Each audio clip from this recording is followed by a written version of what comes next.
Deepak builders end developers और निवृत्ति मोटकरी परिवार का एक्सक्लूसिव प्रोजेक्ट 3 लीव्स, ऊंची जीवन शैली का ऊंचा आनंद। For more details call 9823339180।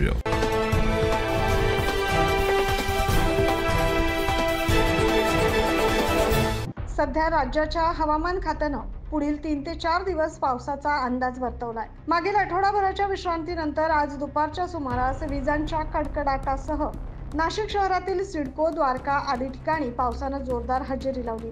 आज सकाळपासूनच उकाड्याने नाशिककर त्रस्त झाले। दुपारी 3 वाजेच्या सुमारास जोरदार पाऊस झाला। शहरात नेहमीच वर्दळ असल्यामुळे वर्दळींच्या ठिकाणी वाहतूक कोंडी निर्माण झाली। पावसाचा जोर पुढे वाढतो की काय या भीतीनं प्रत्येक जण वाहतूक कोंडीतून पुलाखालून मार्ग काढत असल्याचं पाहायला मिळालं। तर सिडको रस्त्याच्या कडेला उभ्या असलेल्या एका 4 चाकीवर झाड कोसळलं। सुदैवानं या 4 चाकीचं नुकसान झालं नाही।